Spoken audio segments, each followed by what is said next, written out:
Hello.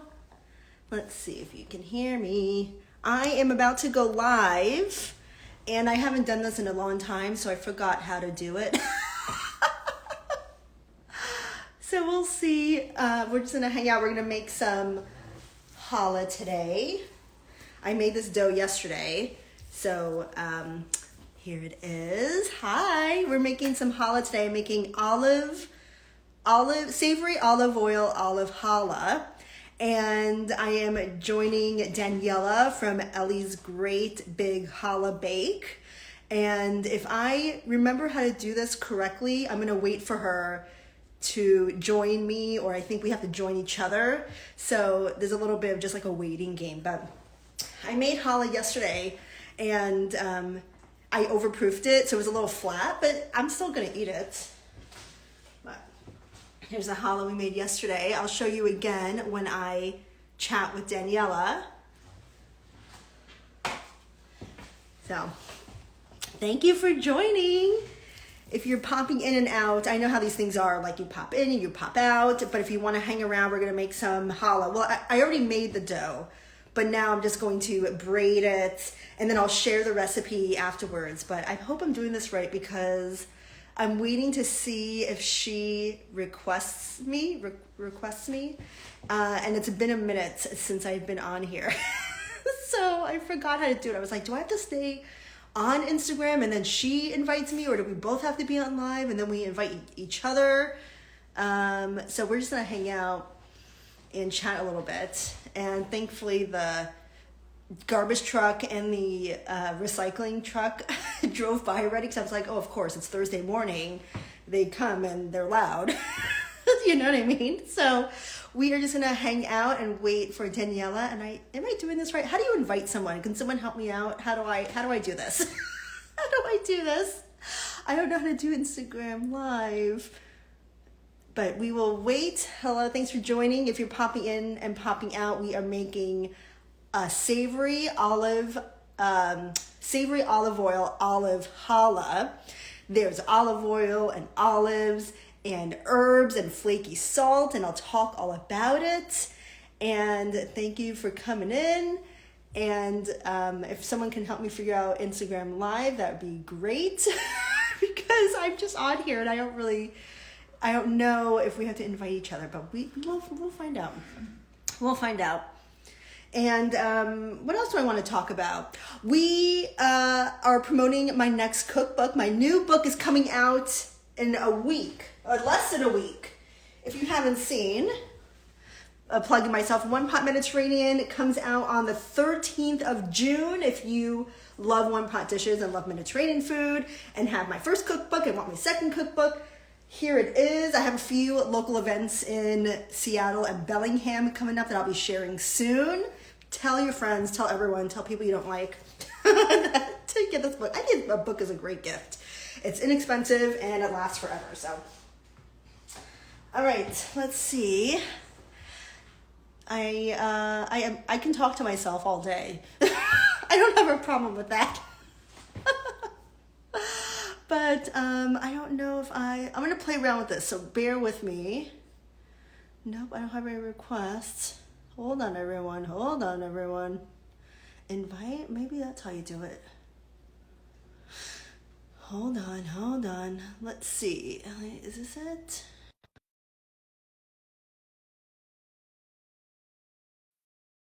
We'll see what happens. I invited Daniela. I'm her guest. So we will just hang out and wait. Oh, yay! Okay, we had a little bit of cross communication. I am going live, and I needed you to join me. I was so confused. I was talking about that. I'm like, do we both have to go live? Do you want to sign off and do it again? I think we're okay, because okay, I see everybody's joining. Okay, I think we're good. I know I said that. I popped on. I'm like, I don't know. What am I supposed to go on? I forgot. It's totally good. I think we're okay, because I don't really know how all of this nonsense works. Not nonsense, but okay. I see Elise is here. That is Ellie's Mima. That is Brittany is here. Ellie's mommy, and Nana's here.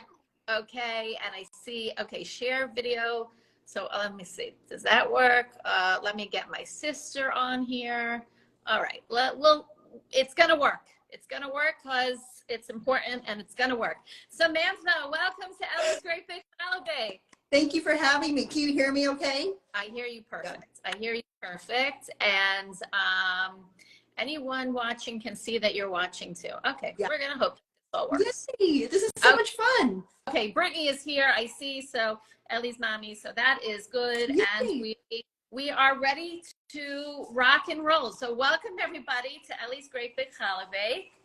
I am Ellie Zandani, and this is Samantha Ferraro. Am I doing that right? Yes, yes.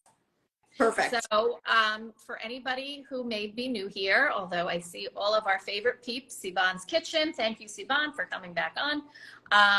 We are here baking challah in the merit of the full and speedy recovery of everybody's Ellie Ruby, Chana Esther Bat Ayala Adar. For anybody who is new to Ellie's page, whoops, Ellie is my great niece and everybody's baby, and she was diagnosed with a pediatric, infantile actually, glioblastoma right before her first birthday.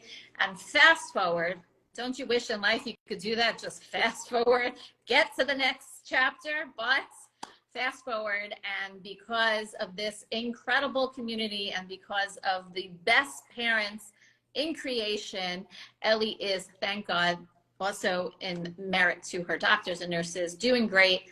Check out her videos, her page. I was just talking to the challah prince and telling him about, he always checks in and asks how she's doing. And I said, besides for all her amazing accomplishments, that she's, thank God, doing well, and she's walking and she's talking and she is going to the bathroom by herself. She knows how to stick up for herself. And there's a favorite video of mine where she is telling her brothers, or her brother Grayson in particular, Grayson has my iPad. Hands off. That's my favorite. Oh. So she is, thank God, still princess warrior, fighting spirit, and she is doing well. There's always ways to be involved, so check out her page, Team LEC, ellierubyfoundation.org, and there you'll see there's so many ways to be involved. You don't have to make challah. You can be a part of the process. You can donate. All funds go towards research, helping other families, giving thanks to nurses. So check it all out. It is just too much to mention.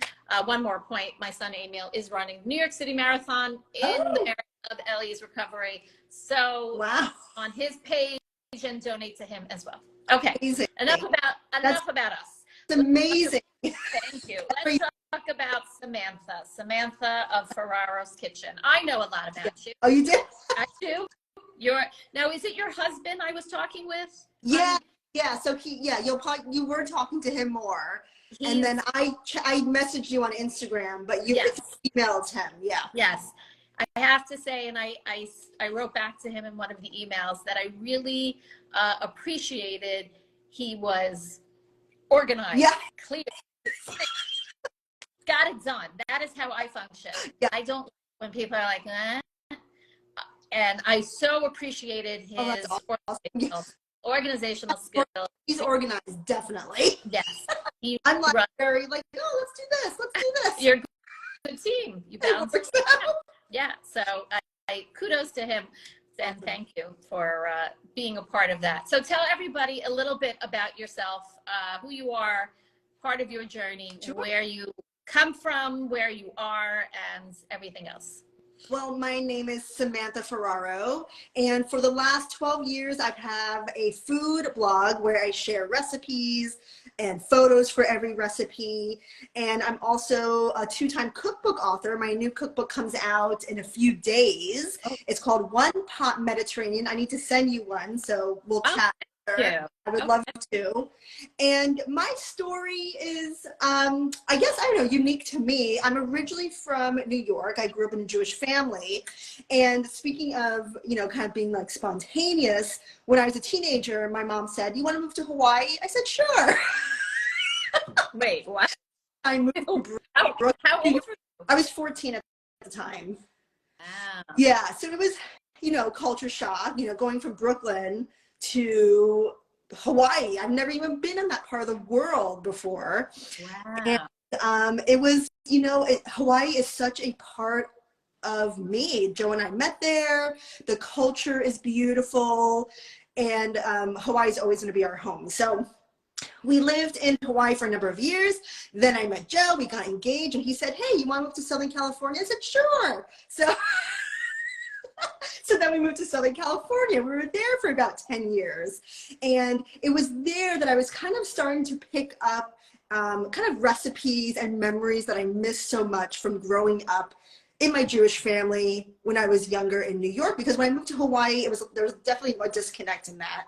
And I started, now I was back on the mainland, so I started cooking and asking my aunts and people for recipes. And that's when I started my website.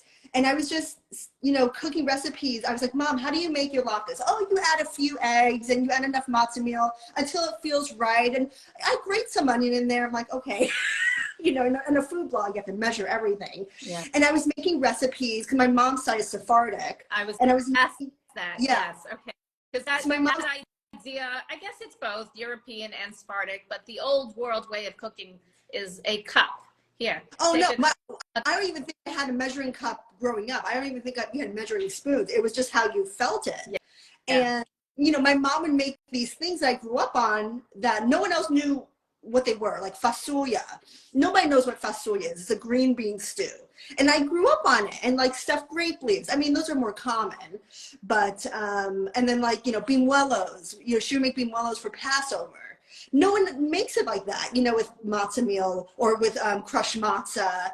And then she would dust it with Parmesan cheese, which is so unique, like all these. So anyway, I started cooking, and then when I put it on the website, I had people message me like, "Oh, my grandmother would make it like this. My aunt would." I was like, "Really? I'm not the only one in this whole entire world that made this?" Like, That's the beauty of one of the great things about Instagram, because I see the Sephardic Spice Girls, they've baked for us. They're saying, I want to meet them. We always chat. oh yeah, they're fabulous. We met them when we were in California, but they're saying, like you're describing, where is your mom from, or her family? They're all from New York. She's from Queens, but so her ancestry is Turkish and Spanish. Oh wow. Yeah. So anyway, so there was a lot, just a lot of recipes I didn't know existed. She called something, there was a recipe she always called it keftikas, which is basically leek and ground meat patties. But if you Google it, I'm the only one that pops up. I'm like, what else is this called? So I've been doing some research because I think there's a different name for it. Because my mom would call these things different names. Right. You know what I mean? And I'm sure it was like passed on. Right. You know what I mean? Right. Or depending on where you're from is dependent on what it's called. Yeah. And my sister, Elise, Ellie's grandma, and my niece, they live in Zeal, New Jersey. So they have a lot of these. They're writing that they have similar recipes in their neighborhood as well. De Praza. Yes, I think that is. Thank you. Yeah, it's basically like sauteed leeks, ground beef. She would just like kind of pan fry it and eat it with like lemon. Uh-huh. It's so good. It's so simple, but it's so good. Written all of these recipes down? You know what? Well, when I started my website 12 years ago, those were some of the first ones I did. So yeah, they're there. And I actually want to redo them because it's been a little while. And actually, well, I mean, not to be sad, but my mom passed away 2 years ago. So, sharing, I might start crying, sharing her legacy like this and these recipes on a website so other people can have these conversations is it's everything. So that you are able to keep her traditions and her memory alive, and that you knew to get it and to write it down and to share it. That's very special, and people, I'm sure, are very grateful that you have that you're sharing that. Not everybody shares recipes. So you know what, so that's funny because my mom was like she was very protective of her recipes. And I'm like, no, Mom, like let's share it. Like people can make it. She's like, yeah, but this is a family, and I understand. Right. But also different worlds, we share everything. So yeah. that's very special. I have friends whose heritage is Sephardi, and they did not take down recipes, and they regret it because their mothers are no longer here. So Yeah, yeah. And there's a few recipes that I wasn't able to get before my mom passed.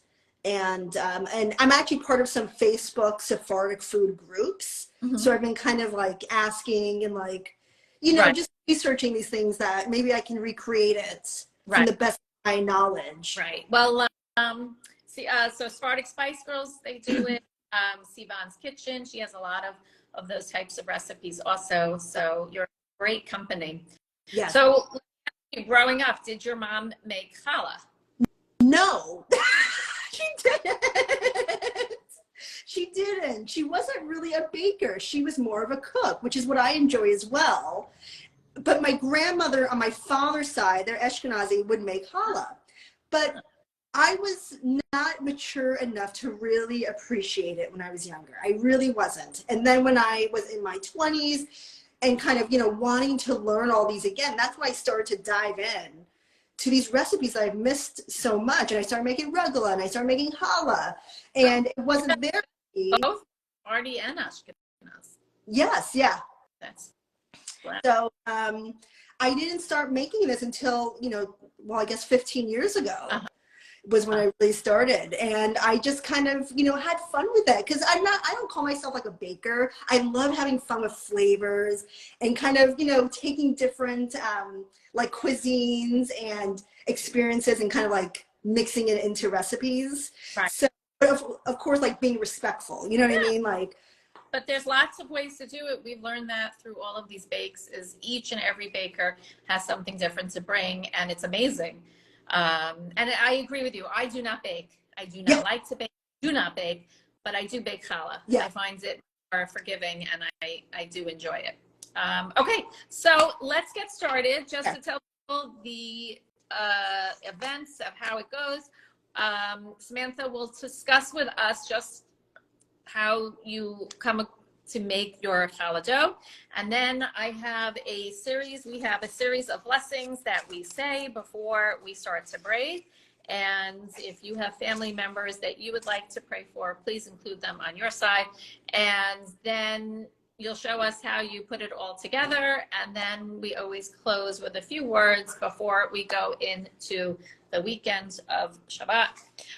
Okay, so tell us, Samantha, is this your recipe, your grandmother, you found it, you tweaked it? What is your recipe like? The base like dough is, I don't even know where it's from. It was from some online. I can probably do some research, but it's a pretty basic measurements where I use about 4 to 4.5 cups of flour, a packet of yeast, a cup of water, a few tablespoons of sugar or honey or both. And what else do I put in there? And then a few tablespoons of olive oil. And usually I use that base of the 4 cups of flour, the cup of water, and then I add more flour as needed, and like the yeast pack and the sugar. That's kind of like my base recipe.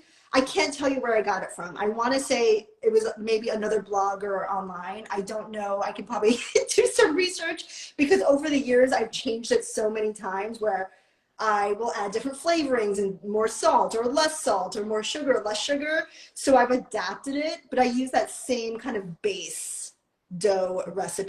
And then from there, I just kind of like have fun with it. That is important, is to have fun, because otherwise it becomes a chore. Yeah. So it have to be that way. Okay, and you make your challah by hand, by machine? I do it both. Yesterday I did it by machine, but I do it both ways where it all starts the same way. So what I do is I bloom the yeast in a cup of warm water. And then from there, I add the liquid ingredients. So I'll add, off the top of my head, it's on my top, like 2 eggs. I will do a good squeeze of honey or some sugar. And I add, in this case, the fat is olive oil. And then I mix it all together. And then I pour that into the flour mixture, which is really just, for me, I just use like a good quality all-purpose flour. I haven't experimented with other flours. And then I just start mixing it until the dough starts to come together, whether it's by hand or by dough hook. And then depending on how I'm flavoring it is when I'm going to add the flavoring additions. So usually I will add anything dried, like dried spices, with the flour. If I'm adding something, well, do I have olives? Today we're doing these beautiful Castelveltrano olives. They're so buttery, I can eat the entire jar. And those. for these, I give them a rough chop, but because they are kind of wet, because sometimes olives have a brine or some oil, I pat it dry very well, and then I will toss it with that last maybe quarter cup or half cup of flour. So the heavier things don't sink to the bottom. They can kind of mix in.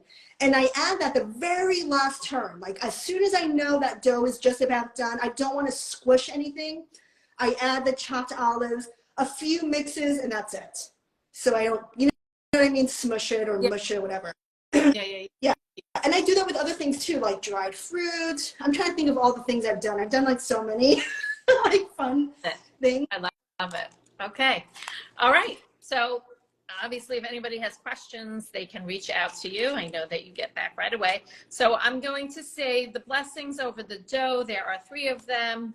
And if you have dough at home, please join along. If not, please say amen. And here we go. First is on the piece of dough that I took off from my 5 pounds of challah. And it is to commemorate the korbanot, the sacrifices that the Kohanim brought to the Beit HaMikdash, and asking God for his blessings for all of us and our families and our children. Baruch atah Adonai Eloheinu melech haolam asher kiddushanu b'mitzvotav v'tzivanu lehafrish challah min ha'isa harei zo challah. Yehi ratzal mafanecha Adonai Eloheinu Elohei avotenu shehamitzvah shel hafrasha challah techashev ke'ilu kamaita b'chol perateh v'tikukeh v'techashev haramata challah she'ani mirima kamo hakorban shehukrav al hamizbech shenitkaber b'ratzon. וכמו שלפנים הייתה החלה נתונה לכהן והייתה זו לכפרת עוונות, כך תהיה לכפרת לעוונותיו, ואז אהיה כאילו נולדתי מחדש נקייה מחטא ועוון, ואוכל לקיים מצוות שבת קודש והימים הטובים עם אישי וילדינו ולחנה אסתר בת איילה הדר, להיות ניזונים לקדושת הימים האלה, ומהשפעתה של מצוות חלה יהיו ילדינו ניזונים תמיד מידיו של הקדוש ברוך הוא ברוב רחמיו וחסדיו וברוב אהבה, ושתקבל מצוות חלה כאילו נתתי מעשר, וכשם שהנני מקיימת מצוות חלה בכל לב, כך יתעוררו רחמיו של הקדוש ברוך הוא לשמרני מצער וממכאובים כל הימים, אמן. מי שברך אבותינו ואימותינו, אברהם, יצחק ויעקב, שרה, רבקה, רחל ולאה, הוא יברך את החולים, חנה אסתר בת איילה הדר, יצחק בן חנון חנה, תהילה בתיה בת חיה טובה, אילנה חנה, בת גילה בריינלה, רוחמה חנה אצל, בת חווה, יעקב בן עזת. בעבור שכל הקהל מתפללים בעבורם בשכר זה הקדוש ברוך הוא ימלא רחמים עליהם, להחלימם, לרפאותם, לחזיקם, לחיותם, וישלח להם מהרה רפואה שלמה מן השמיים לכל עבריהם ולכל גידיהם בתוך שאר חולי ישראל, רפואת הנפש ורפואת הגוף, עכשיו בגלה ובזמן קריב, ונאמר amen. And lastly, we have Ellie's prayer, which I'll say in English. Please, God of all mercy, master creator of all creatures, was, is, and will be, please, my God, answer me. God, please heal her. God is in her midst and will not be toppled. God will help her before daybreak. Please, my God, answer me and be filled with mercy to heal Chana Esther Bat Ayala Hadar, to strengthen her, rescue her, and restore life in her, to bring her to complete health. You should awaken your strength, joy, abundant happiness without limitation throughout all the worlds, and God will grant me my request that I have asked of him. Please, God, answer me. So may be it is will. Amen. Okay. So now comes the putting it all together. So is olives?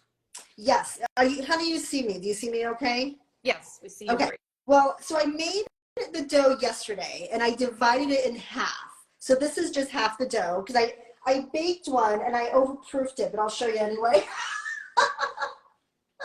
I overproof this one, so don't laugh at me. There's olives in there and also really flaky sea salt on top. Oh, And I was kind of channeling those beautiful salty flavors that you would find like focaccia, like those kind of Italian flavors.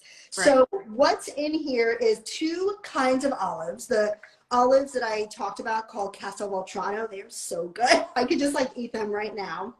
And also Kalamata olives. So you have some briny olives, you have some mild buttery olives, and the contrast is really nice. Like this challah, I would eat like with olive oil and vinegar, as like a little dipping, like a little snack or something. It's just really lovely.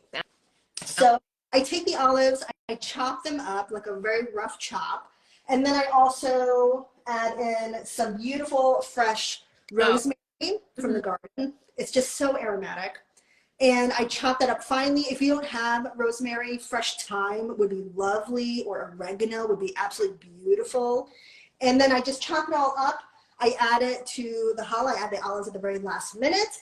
And then when we braid it, I kind of top it with some of the similar things. So I have, well, I'll show you, but I have this beautiful fleur de sel salt. And I don't know if you can see, but it's beautiful. It's absolutely gorgeous. And I add that after I add the egg wash on top of the challah. I do a nice little rustic sprinkle, right on top.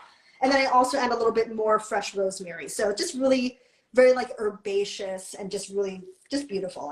I can eat this all the time. It's bad, I don't know. Okay, so let's see. I'm trying to see if the angle is good.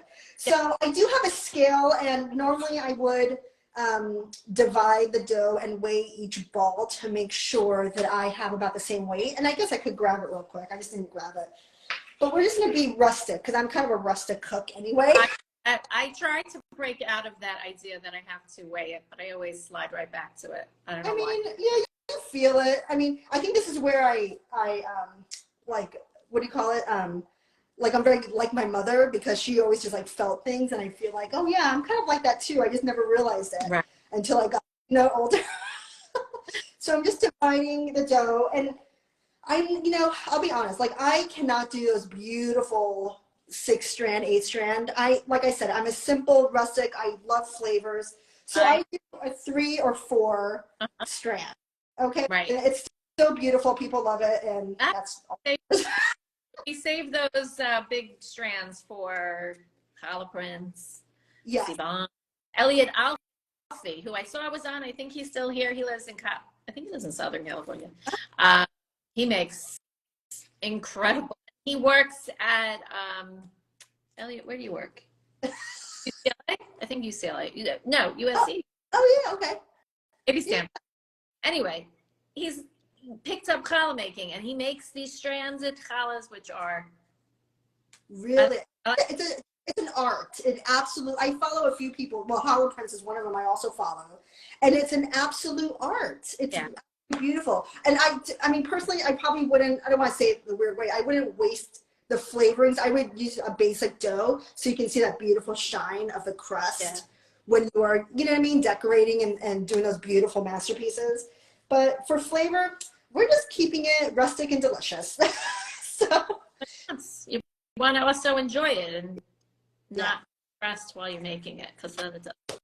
So I'm just using, I put a little olive oil in my hands, because it's the same olive oil that I put in the dough. And I just use that to kind of stretch my log of dough. So that's all I do when I am like starting to braid it. I just kind of take my hands and I just smooth it out with that olive oil until it's about maybe 8 inches long. Okay. And what's that? You said your father's side, Ashkenaz. Did you learn recipes from that side of the family also? Like I said, I wasn't mature enough to appreciate it when I was younger. To be quite honest, I wasn't. And then when I was, when I got older, both all my grandparents are passed away, so my family passed away, but I still have some family on that side who I do ask for, like, oh, how do you do this? How do you do this? But my grandmother made challah. She made rugla, and that's why I was so interested in having those be like the first two baking things I learned to make, because I remember her making them. Uh-huh. And I make my rugla different than hers because I remember she did it in the log and would cut it, and I make mine in the small crescent shapes instead, like a, you know. But even though it's not exactly like hers, I feel like the spirit of me making it. 100%. You know what I mean? Yeah. Yeah. So. Think about her when you make it. So Exactly. Yeah. Yeah. She would make. Actually, I do want to make this, but she would make pickled herring. And when I was little, I would always eat the fish, and she would always eat the onions. Huh? And and I would make my own. I love it. Do you like pickled herring? No. I love it.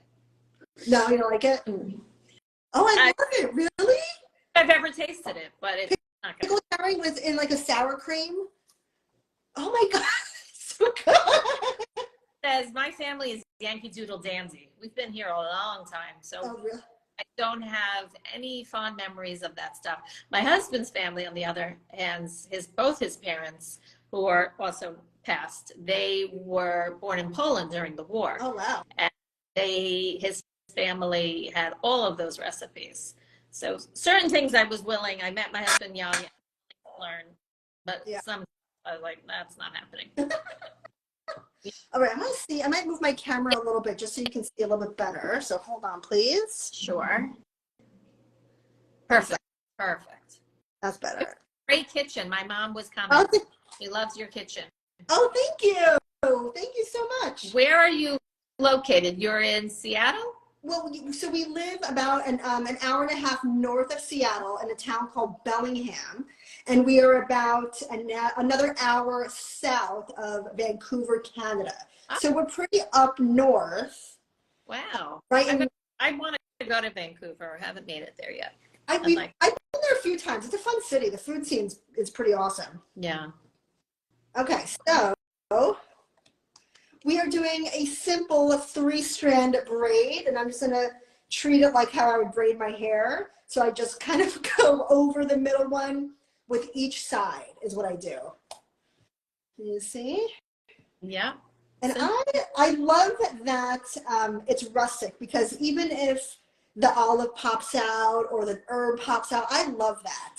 I love that rustic feel of it. Uh-huh. It's very homemade. When it comes out of the oven. This smells amazing with the herbs. I love olives. Yeah. I have to admit, Ellie's daddy does not like olives. He will not. Okay, if you don't like olives, just try the Castelveltrano ones I was talking about. People who don't like olives are weird about it. Not weird, just weird out there, like, because it's like, oh, an olive. Ugh. Okay. I'm going to put this on my tray, and then I'll show you what it looks like. Okay. Do you want it longer with stuffing, or is it the same? I'm sorry, say that again? You proof when you have challah dough that has stuff in it, like olives, for example. Do you find that? Yeah, I would proof. So since I made this yesterday, this has been in the fridge, but it hasn't done technically a second proofing yet. So I would probably brush it, sprinkle it, and I would just leave it for like a good half hour and then pop it in the oven. But we can always pop it in soon whenever. We're easy around here. Okay. Beautiful. Rustic. I love the olives popping out. So now here's when I add some of the toppings. So I do an egg wash. I just do a simple egg. And this yolk is gorgeous. Look at that yolk color. It's like deep orange. I can't even. It's just so beautiful. Do you find there's always people buy the organic, cage-free, that color. When it's that color, does the browning come out different? I think it does. I think so. And I'll be honest, we live, like I said, we live in the Pacific Northwest. We're around farms. So I know some local farms. I meet the chickens and I get the eggs from them. Right. Like, it's just amazing. Like, it's amazing. And you can tell the difference between a store-bought and that. You can tell. Sure. I think so. We don't have that. I mean, if I want to go spend $10 on a dozen eggs in the supermarket. Yeah, no, you could get, I'm telling you, you can get local eggs here for like $5-6 a dozen. No. Isn't that, it's insane. And plus supporting local farmers, and they're so wonderful. They're so wonderful, hardworking families. Right. Okay. So now egg wash is on. I'm going to add this beautiful salt, and I'm going to show you what it looks like. It's just so rustic, and they're like almost flaky, like big, beautiful flakes. Is that a type of salt you can buy online?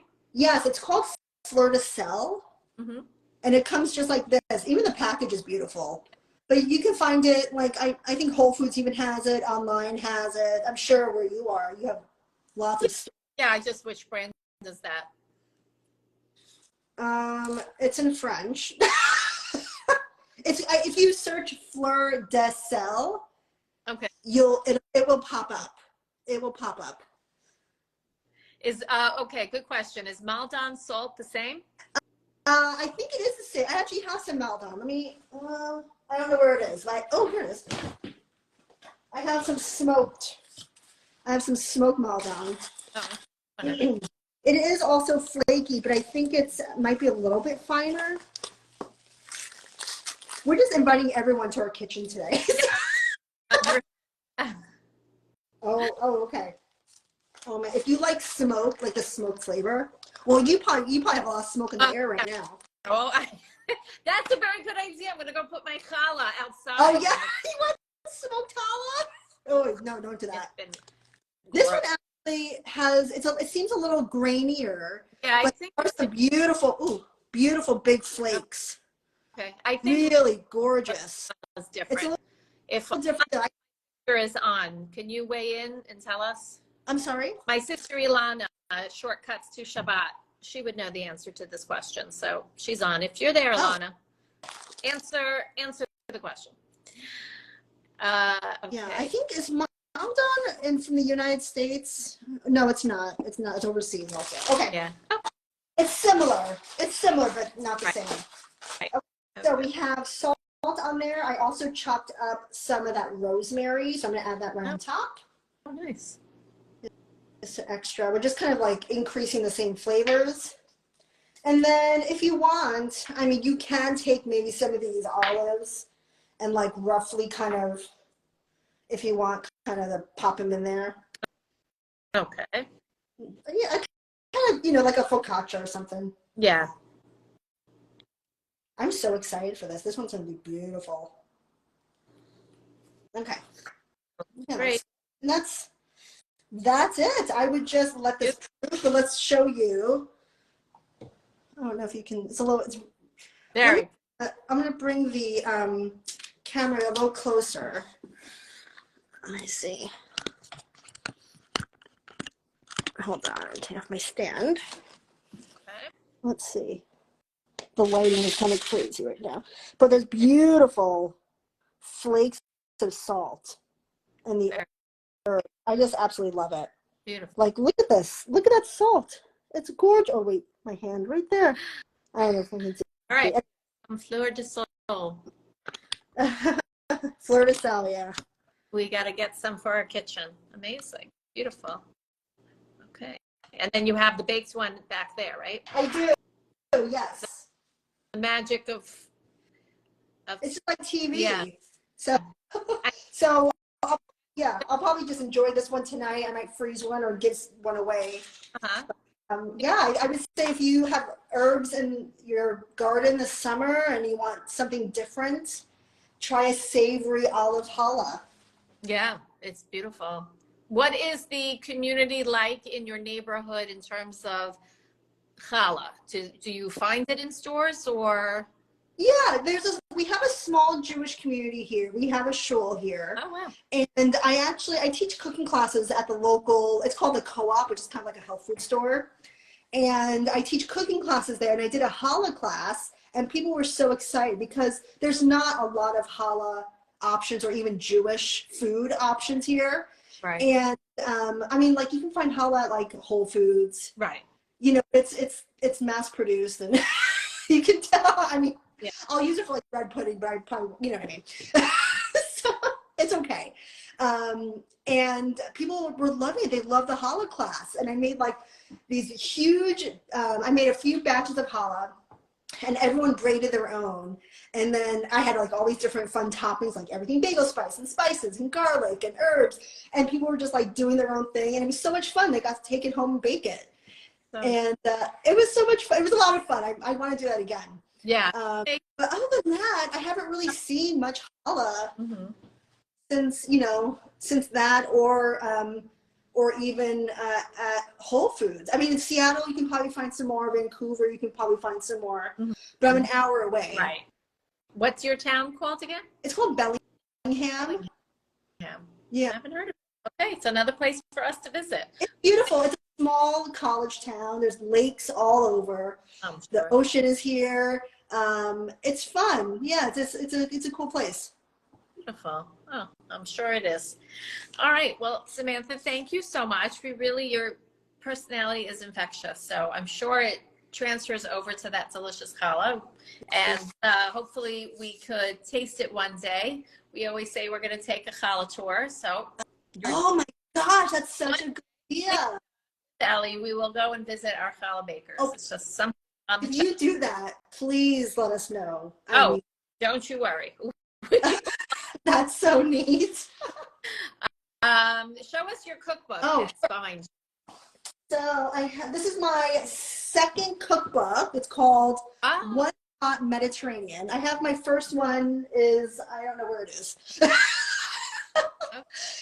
My first one is called Weeknight Mediterranean. And the reason I did Mediterranean is because, again, I was channeling all those Sephardi flavors that I miss so much. So it's not a kosher cookbook, just so the readers know. There are some items that are not kosher, but it really represents all the flavors that I love and the flavors that I grew up with. Amazing. It's not an easy endeavor making a cookbook, let alone 1, 2. Wow, kudos. Thank you. Yeah, it's sold everywhere. You can find your books, support your local bookstore, Amazon. Brittany, your other one, Brittany. I'm sorry. Brittany, Ellie's mom, told me she got your other one, your first one. Oh, really? Yeah. Wow. Oh my gosh. She's gonna take a peek. Oh. Yeah. Oh my gosh, thank you. Yeah. Did your husband help with that? With the book? He's the prep cook. I mean the prep maker. Like he does all the prep and he cleans up. Okay. I walk out of the kitchen. He cleans everything. Joey. Speaking of which, he just brought over the first book. Thank you. Your husband is there. Does he mind coming on camera for a minute? I think he's a little indisposed at the moment. Okay. Put a shirt on. through our email exchanges. Okay, this is the first Joey, one. Say hi. Hello. There you go. Thank you for all your assistance in getting this together. She said thank you. He's clapping. He doesn't have a shirt on. Yes. Anyway, this is the first book, Weeknight Mediterranean Kitchen. It's a great introductory to Mediterranean cooking if you want to add some spices or fresh herbs, lean proteins to your weeknight recipes. This is a great book to start. So this is also sold everywhere. And thank you for letting me promote this as well. Of course. Absolutely. Okay, so before I let you go, I always like to, as I said, talk a little bit about Torah, the Bible, the Parsha, the Torah portion we read each week. I looked at this week's portion and I didn't find anything particularly inspiring, but my Excel sent me a very nice piece from Chabad.org called Learn from Leah How to Pray and Change Your Destiny. So I'm just going to share some thoughts that the author Sarah Blau shared online about prayer. Prayer is potent. Prayer is powerful, and a prayer from the depth of one's heart is especially potent. There was one particular woman who changed her destiny not once but twice, leading to a most remarkable miracle. That woman was our matriarch, Leah. As the older daughter of Lavan, Leah was destined to marry Esav, the older son of Isaac. Her younger sister, Rachel, was destined to marry the younger brother, Yaakov. But Leah couldn't stomach that. She could not envision life married to a wicked man, so she prayed like her life depended on it. In fact, the verse states, Leah's eyes were tender. Rashi explains that her eyes were raw from crying. She cried and prayed to God to change her reality, and her prayer was accepted. Not only did she not marry Esav, but she married Yaakov, even before her sister did. What else did she affect with her prayers? When Leah discovered that she was expecting a boy, she did a mental calculation. She knew that her husband Yaakov would have 12 sons, who would be the 12 tribes of Israel. Leah already had 6 sons. If she were to give birth to a boy, that would be 7 from Leah. Each of the maidservants had 2 boys, which would mean that Rachel would be left with only 1. And so Leah prayed to God, and miraculously, the fetus transformed from a boy to a girl. She named her daughter Dinah from the Hebrew word din, or judgment. She pronounced judgment upon herself, declaring that she wanted the male to become a female. And indeed, she accomplished just that. So when we discuss about prayer, there's the prayer that we actually say, and then the prayer that we really spend the time thinking about. And that was a bit of a difference between Rachel and Leah. Rachel had a connection with God, and she kind of just spoke the prayer. She didn't give as much thought to it as Leah did. Conscious thought is required in order to be able to pray with feeling. Since our feelings are only born through thinking, if we want to be able to pray with love and awe of Hashem, then we have to think about him. Instead of allowing our thoughts to be runaway trains, prayer is a time to contemplate God's greatness and all the goodness he has bestowed upon us. As it is, Leah in her spiritual God's, and it is Leah in her spiritual source, thinking about God, that leads to spiritual children, emotions of love, and passion for God. In an era of distractions and lack of focus, prayer is a time to tune in and focus on the truth of reality. And not only can we generate emotions of love and awe of God, but we can also pray for miracles, like Leah.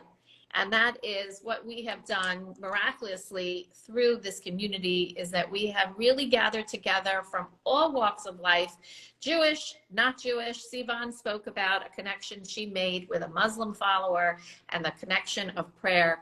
And there are so many different ways to do it. Challah making is one way. Opening up a siddur, a prayer book, is another way. Sitting and meditating and thinking about it is another way. There are so many ways. Giving tzedakah, giving charity is some other way. Saying special prayers is another way. There is no one way in order to make a difference. And this community has been the absolute personification of what it means to make a difference through prayer, in really conscious thought and wanting and asking and realizing that there is a being greater than us. I was able to run into one of the boys. I mentioned a few other names when I say the prayers. One young man, young boy who was also diagnosed with a brain tumor that we prayed for. He is, thank God, well. There was another friend who was diagnosed with cancer, and she just sent out a beautiful message to all those who prayed for her that she is slowly doing well, and it is no doubt through this incredible consciousness of prayer that it makes a difference. So we thank each and every one of you. Samantha, we thank you and your husband for being an important part of Team Ellie. And your personality is infectious. That coffee looks delicious, and I'm not going to lie, I'm a little jealous that you're going to be able to enjoy it, but one day we will be able to join you. That'll happen. Yes, I definitely think so. So just a reminder to everybody, Brittany posted August 20th is, oh, there's Elliot. Hey, Elliot. August 20th is the fundraiser, the big fundraiser for the Ellie Ruby Foundation down in Asbury Park, New Jersey. Lots of ways to be involved, so it's going to be all online. John, Brittany's husband, Ellie's daddy, is going to make sure that everybody knows about it. We will share. But definitely check that out. And Samantha, I'm going to ask you, when we're done, if you can save and post. Yes, that's what. Oh, yes. So, not sorry at all. You will do it. I'm sure your husband will help you. So yes, we're going to save this. Samantha's going to save it and tag my page, and then I can repost it. It will work. I'm sorry. Okay, well, we got this. We got this. We appreciate it. So have a wonderful, wonderful weekend, a wonderful, restful Shabbat, everybody. And we will see you, please God, next week. Yes. Bye. Bye.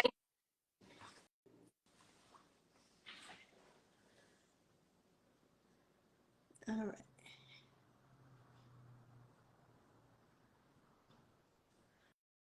All right, now how do I end it? All right, hold on. Oh, do I exit out? Bye-bye.